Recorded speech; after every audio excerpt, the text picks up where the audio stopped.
Holy Gospel according to St. Luke, the 7th chapter. After Jesus had finished all his sayings in the hearing of the people, he entered Capernaum. A centurion there had a slave whom he highly valued, and who was ill and close to death. When he heard about Jesus, he sent some Jewish elders to him, asking him to come and heal his slave. When they came to Jesus, they appealed to him earnestly, saying, "He's worthy of having you do this for him, for he loves our people, and it is he who built our synagogue for us." And Jesus went with them, but when he was not far from the house, the centurion sent friends to say to him, "Lord, do not trouble yourself, for I am not worthy to have you come under my roof. Therefore I did not presume to come to you, but only speak the word, and let my servant be healed. For I am a man set under authority, with soldiers under me. And I say to one, 'Go,' and he goes, and to another, 'Come,' and he comes, and to my slave, 'Do this,' and the slave does it." When Jesus heard this, he was amazed at him, and turning to the crowd that followed him, he said, "I tell you, not even in Israel have I found such faith." When those who had been sent returned to the house, they found the slave in good health. It's the gospel of the Lord.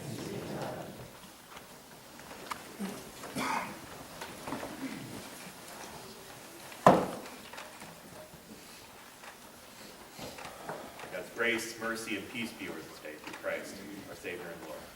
Amen. Century is 100 years. So a centurion is one who commands 100 men. We need to talk about the centurion because, apart from Jesus, he's the main character in our story today. And I'm thinking, it's always interesting to me who Jesus heals, who Jesus speaks to and works with and blesses. Not only that, Jesus uplifts this particular man as a model for us, as an example of what faith really looks like. So I think it's worth getting to know our centurion a little bit. He's not just the director of 100 guys. He is a commander of 100 highly trained killers. Men who have been in combat. Ruthless men scarred and hardened in bloody hand-to-hand combat. We need to remember the era. This was not the time when they had long-distance rifles or bombs that could be dropped from above. This was the era when you got face-to-face with your enemy. And these are the soldiers that did the ugly and brutal work of conquering their foes. Did a little bit of reading about the centurion. The Roman army was the military powerhouse that conquered the known world of the day in classical times. It acted as a well-oiled machine. These guys trained constantly, and they were well organized. They were efficient, exacting, vicious.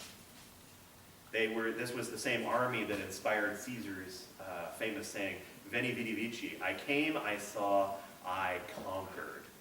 It was a foregone conclusion that when Caesar's army shows up, they're going to win. That's how good they were. Now, every soldier was equipped with basic defensive and offensive equipment. All the clothing was military standard. This was the beginning of the army looking uniformed, the idea of having a military uniform. Because the idea is you're not just facing individual soldiers, you're facing a whole force. And it's a psychological trick to play on your enemy. It's a way of psyching them out a little bit and intimidating them. Everyone looks the same, and you are fighting a whole legion, literally. There were 3 basic defensive tools that were used to prevent an attack. The lorica, that's what the breastplate was called, was used to defend from a frontal attack. But they also had the galea, which is the Latin word for helmet, prevent crushing blows to the face and head. And the most important of the 3, however, was the shield used to ward off attack in close battle. There was extensive training in how to use the shield, how to push back your enemy and allow you enough room to swing your sword. The offensive tools were 2 different types of weapons. The first was the javelin.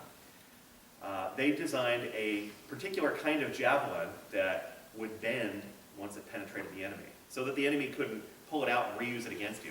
Smart, innovative, gruesome. The other weapon was known as the gladius, and that's the short sword. You might think like a claymore, a 6-foot sword, that's a massive sword. That was, you think of a big sword, wow. But you got to remember, this is close combat. And the short sword is quicker. With that big 6-foot claymore, you need to have a lot of room and a lot of time to swing that thing. But with the short sword, it's quick. The gladius. You can hear the word gladiator, one who is skilled or even an expert at using this short sword in close combat. Side by side with these weapons were the standard issue clothing. As a soldier, you were required to wear certain clothing, the first of which was the tunica. It was an undergarment, think an oversized t-shirt. But then over that, they wore a jacket or cloak of sorts. And to top off the look, every soldier wore a pair of caligae. There were these big, oversized boots that were specifically designed for marching, because they did a lot of it, a lot of marching, big, heavy boots. In addition, all the equipment that was carried over a soldier's shoulder in a bag known as a sarkina. The sarkina would weigh, on average, about 50 pounds. Imagine marching all day long carrying an extra 50 pounds over your shoulder. And the Roman army was constantly on the move, sometimes going at unheard of speeds. Could you imagine marching all day carrying 50 pounds of extra weight on your back? Well, try to keep up. In fact, you probably don't want to walk, but jog if you're expected to be a part of this group. The Roman army was expecting its soldiers to march 25 miles a day. I looked it up. That'll get you to Jansen Beach. So if you started at Highland after service today, I handed you a Costco-sized bag of dog food and told you to go to Jansen Beach, you'd have a hint of what the Roman army was expected to do. If you headed north, you'd have to go past Kalama and Lucky Dragon Chinese. You'd have to go practically to Longview itself. Pretty intense. These guys knew what in shape meant. Individual legions were a powerful force, but the leadership was the key to a successful mix of power and agility. It's one thing to be powerful, but you have to know how to use that power, how to apply that power. And it was the commander, it was the leader that would make those decisions, how to train their soldiers to be flexible in how they would proceed, to be versatile in the application of the power. And that's the guy we're talking about this morning. The commander, the leader of such a group of men. The centurion in the ancient world would have been highly feared and respected. Now this guy, I think it's fascinating to hear in our gospel lesson that he wasn't just a powerful man. He wasn't just an intimidating force, but he was also compassionate. He cared enough about the local community to help build their synagogue. He wouldn't have been Jewish. He was Roman. But he cared about the community and thought, I'm going to help keep the peace by supporting what's important to them. He had a sensitivity. He had a concern for the local community, in addition to his army. This was the guy who turned to Jesus for help. A man who lived by order and rank and hard work and understood power and force. But he also understood his own limitations. He understood where his power and force met its end and when to ask for help. And I think that's a hard one for a lot of people. How do you ask for help? How do you recognize that your own abilities have come to an end?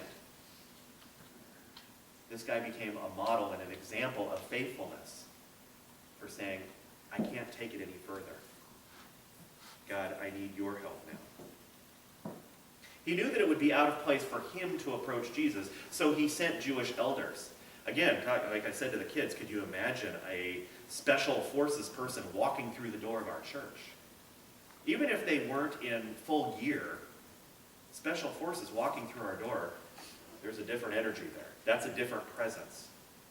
It's not who we usually see in the church. But that doesn't make them any less in need of God's healing, of the support, of the strength that only God can provide. He sent these other religious leaders because he recognized that he himself was not an expert in religious things, in divine things. That wasn't his world. The battlefield was probably where he felt most at home, most himself, where he knew his place, he knew how to get by, but now I got a sick servant. Which in itself is fascinating. This servant, this slave, may have been somebody who he conquered in battle. This may have been the spoils of a battle that he brought this guy home and said, "You're going to do my laundry from now on." But he didn't just treat him like a poor slave, telling him what to do. When the individual became sick, he sought help for him. He realized that this is a person, an individual, and realized he needed help. The servant got sicker. And the commander said, "You know what? My home is not the place for you. I'm just a soldier. It's not the place for a holy man to come and visit. You don't need to come to my place. Only say the word, and the healing will take place." There's a line in the Catholic Mass that I've really appreciated. And the priest blesses the elements for communion. And then before the community receives those elements, the liturgy has the community saying these words: "Lord, I am not worthy to receive you, but only say the word, and I shall be healed." I know we got a bunch of former Catholics here. That's familiar. I know you've heard it. It comes straight out of this passage, this gospel lesson. And I think it's such a beautiful thing to remember our place, that we don't receive God's blessing. We don't receive the presence of God because any of us have earned it, because any of us are deserving, but by the mercy and grace of God. "Lord, I am not worthy to receive you, but only say the word and I shall be healed." We have lots of choices, lots of decisions throughout the week. We are the commanders of our own little worlds. Even if we're not the owner of the business making that caliber of choice and decision, even if we're not commander over many people, we still have choices. We still have to manage our own household. And we are reminded that it is of all our responsibilities all week long. Got to pay the bills. How are we going to spend our time? Who are we going to see? Are we going to return that call? Are we going to contribute to that charity? All these choices, suggesting that we're in charge.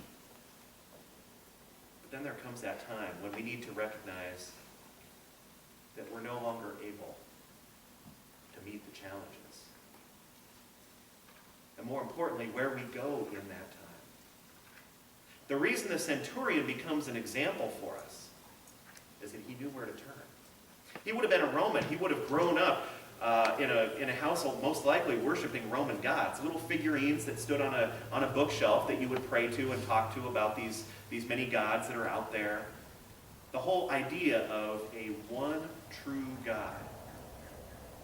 The notion that the Jews worshiped a one true God, and that this God would then enter the world in the form of the Messiah, Jesus walking among the people. It would have been a totally different concept than the centurion grew up with. However, he recognized the power of trusting in such a one. The power of going to Jesus in a time of need. And I think this story is really important, really a good example for us on two levels. First of all, it reminds us where we need to turn. That no matter how much power we may think we have, no matter how many decisions we need to make during the week, ultimately, when it comes down to it, we need to find our grounding, our trust in Jesus. The other thing I think this story teaches us, or reminds us, is who is blessed by God. Elsewhere in Scripture, Jesus says, "I do not come for the healthy, but I come for the sick." If Jesus came back today, he most likely wouldn't be hanging out in churches. We're people who are already working on placing our trust in God. He'd be hanging out with those on the battlefields, on the front lines of life, whether it be literal battlefield or those who are eating out of dumpsters, those who are living in shelters. We had a visitor around Easter time, longshoreman, hard work, working with some gritty folks. He said, "You got a great church there. If I lived closer, I'd be there more often." That's one of the best compliments I think Highland's had in a while. This is somebody who doesn't tend to go to church, but when they can find their place in the family of God, when they can feel a connection to the hope of an empty cross, the hope of Easter and resurrection, that's what we're called to do. That's who we are called to be. Jesus didn't say the hope of our faith is just for those of us who are in the club. The hope of Christ, the people that Jesus himself blessed and uplifted as an example of faithfulness, are the folks who need it most. Which, when you think about it, in a lot of ways is all of us. Whether we're here in church or not, we're all in need of that saving strength and hope of Christ. May God help us hold on to these words that we are not worthy. But when God speaks the word, when God chooses it to be right, just say the word, Lord, and I am healed. We are a people of Christ. We are a people of Easter. We are a people who look to God for that healing today and every day. And for this hope, this strength, and this good news, we say thanks be to God.